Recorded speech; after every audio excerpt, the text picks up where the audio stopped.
Vamos a hablar del 2 de octubre. He dicho hasta la saciedad, lo he dicho permanentemente, que el movimiento estudiantil de 1968 no podemos limitarlo únicamente al 2 de octubre, que fue mucho más que eso. Fue las brigadas, más de 500 brigadas.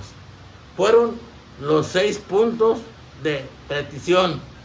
Fueron las manifestaciones gigantescas que por primera vez dignificaron el Zócalo, que era el lugar de la genuflexión, de la obediencia ciega al poder, a ser un lugar, una plaza que podía ser nuestra, del pueblo, una plaza dignificada, como ahora lo es. Había habido un mitin en la explanada de CEU, y ahí se anunció el mitin del 2 de octubre. Era el 5º, 6º, 7º mitin en ese lugar. Era una zona tomada. Allí estaba la Boca 7. Fuimos. Yo llegué como a las 6:30. Estaba hablando una compañerita, creo que era Mirtocleya, no lo tengo muy claro ya. Y había mucha asistencia. Yo calculo que unos 8,000 o tal vez 9,000 jóvenes. Estábamos todos muy preocupados por la situación que se estaba dando respecto del movimiento. Estaba el mitin como siempre, en el tercer piso del edificio Chihuahua, que es un edificio súper archi favorable, sus habitantes, sus inquilinos, al movimiento. Estábamos ahí cuando yo llego y veo que pasan a mi lado unos jóvenes extraños, por 2 razones. Una, estaban con el pelo normal. Nosotros, yo, traíamos el pelo largo. Y otra cosa que se me hizo rara, subían con gran despliegue atlético los escalones del edificio. El mitin era en el edificio tercero, en el piso tercero. Y muchos compañeritos y compañeritas míos no hacían ejercicio. No parecía que pudieran subir así las escalinatas. Algo en mí presintió algo. En ese momento llegó el ejército, formado perfectamente bien, y pidieron la orden de desalojar la plaza, porque dijeron: el acto no está permitido. Ante eso y la situación de los jóvenes atléticos subiendo al tercer piso, raros entre los otros, algo tuve de presentimiento y empecé a alejarme cuando oí un balazo. Ese balazo siguió a una especie de... un hombre se hincó, un militar de alto grado se hincó. Él había recibido el balazo. El militar era José Hernández Toledo, un militar que había estado a cargo de desalojos en muchas partes de México y en muchas partes de movimientos estudiantiles. Había estado en Morelia, había estado en Puebla, había estado en Veracruz, había estado en Tabasco, había estado en Sonora.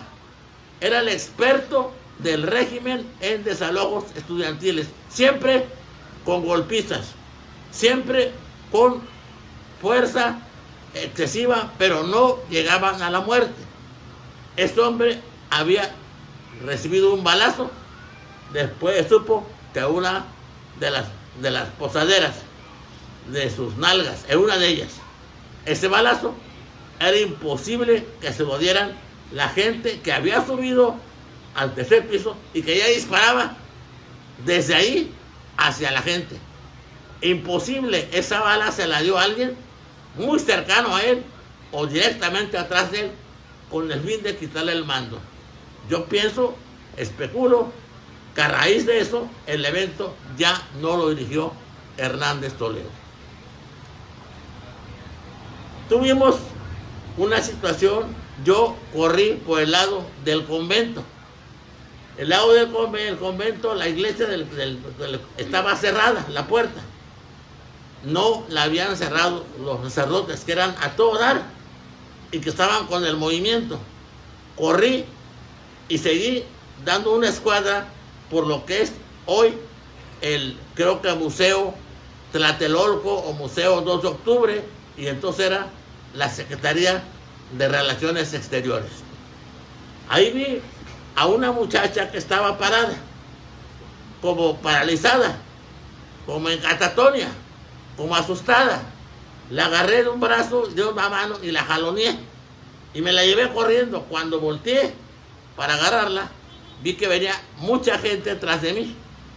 Estaba en eso cuando de repente delante de mí apareció un soldado con su fusil embrazado, pero no le vi ninguna mirada de odio, de coraje o de decisión. Lo vi tan asustado como yo. Volteó hacia atrás y cuando vio que no lo veía nadie, nos hizo señas de que pasáramos. Pasé corriendo, atravesé la calle, dejé a la muchacha no sé ni en dónde, y entonces volteé a ver. Ya estaba el evento en todas sus dimensiones trágicas.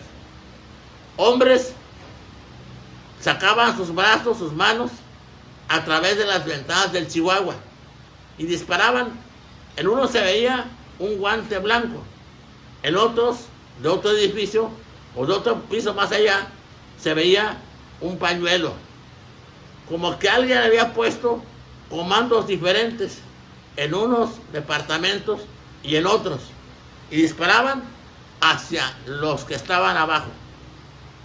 Los soldados, después de la agresión a su comandante, reaccionaban de formas equívocas. Unos disparaban hacia arriba, otros hacia la gente, y algunos, tengo el dato, algunos no disparaban. Se limitaban a estar completamente desconcertados ante la situación. Yo intenté meterme de nuevo, me sentí mal, yo seguro, y ellos ahí en esa situación de extremo riesgo. Pero entonces unas mujeres y un hombre gordo muy corpulento me agarró y me abrazó y me dijo: ¿qué va a hacer, muchacho? No se meta, no sea pendejo, lo van a matar. Pues por la pendejeada o por la situación real de total indefensión, yo no llevaba ningún arma. Yo sé usar armas desde pequeño. Mi papá fue tirador, fue su deporte de él, y ganó muchos premios nacionales, estatales y locales en el tiro al blanco. Mi papá tenía armas, sobre todo pistolas de todo calibre, de todo tipo. Tuve que descargar mi adrenalina y ver cómo pasaba todo. Poco a poco me tranquilicé, me soltó el hombre y vi espantado cómo ocurría todo esto. Vi cómo disparaban a la gente de un lado y de otro. Vi cómo caían, cómo tropezaban, cómo había un desconcierto total. Y entonces, de verdad me sentí muy mal. Me fui a la casa de unos compadres ya fallecidos, Jorge y Elvia, que eran gentes como yo, jóvenes y gentes de izquierda, que estaban muy, muy apesadumbrados por los rumores, que apenas eran rumores de lo que estaba pasando. ¿Por qué pasó todo esto en ese lugar? ¿Qué había pasado ahí? Tlatelolco era una especie de paraíso de las clases medias, una especie de lugar de disfrute de una vida diferente a una vida menos atractiva para el común de la gente del DF. El edificio Chihuahua, el edificio Tamaulipas, el edificio Guerrero, el edificio Nuevo León, el edificio Aguascalientes de lujo. Esos edificios circundaban el lugar de la plaza. En todos ellos habíamos hecho labor social y propaganda. En todos ellos habíamos llevado volantes que explicaban las causas y las razones de nuestro movimiento, la justificación del mismo y la intransigencia del gobierno de darnos siquiera un atisbo de solución. Tlatelolco estaba circundado además por muchas colonias. Ahí estaba la colonia Santa María, estaba la San Rafael, estaba la Merced, estaba la Valbuena, estaba la Candelaria, estaban muchas colonias donde se había hecho labor social. No nomás habíamos ido a repartir volantes, habíamos intimado con la gente, habíamos platicado con ellos, habíamos oído sus problemas, les habíamos planteado nuestras aspiraciones, nuestras ilusiones, nuestras posibles soluciones. Había una identificación con toda esta gente. Y seguramente de toda esta actividad, de todo ese proselitismo, tiene información. Fernando Gutiérrez Barrios ya era una especie de perro guardián del sistema. La amenaza elegante, fantomas, como le decían algunos pintureros de la oposición, pero que en el fondo militaban de ese lado, lo hacían aparecer como una gente diferente a todos. Se asustaron, se aterraron, pensaron que realmente estaba la revolución al alcance de la mano. ¿Qué hacer después de la represión?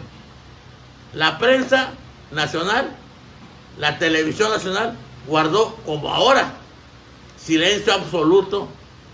Cualquier cosa que oliera a crítica al sistema, los televisivos, los de la prensa, los magnates de la difusión, no solamente no orientaban, desorientaban y calumniaban al movimiento, pero las Olimpiadas ya estaban, ya estaba la prensa extranjera, ya estaban las avanzadas de ella.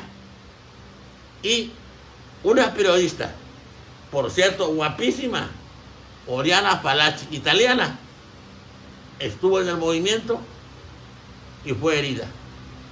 Fue herida apenas rozada por una bala en su muslo.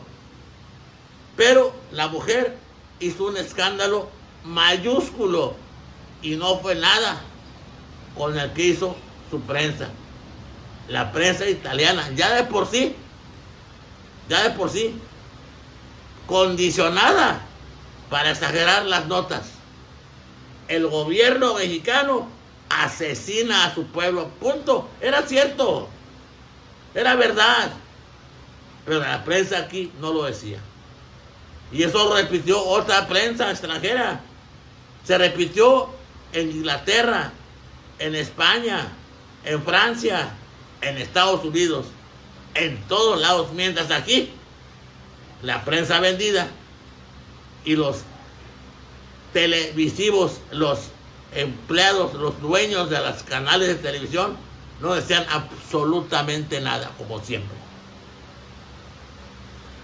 Tlatelolco, 2 de octubre, no se olvidó y no lo hemos olvidado.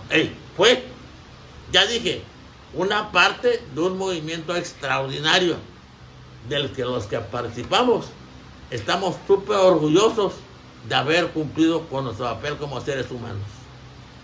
No nos arredramos, no nos dio miedo, cumplimos y destapamos una placa inmensa que no se ha destapado todavía.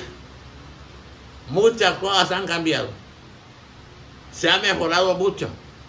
Esperemos que se mejore más.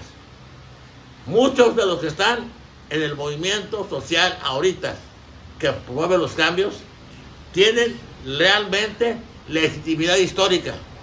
Estuvieron presentes y lucharon, pero otros ni estuvieron, ni lucharon, ni hicieron nada y están ahí como auténticos advenedizos.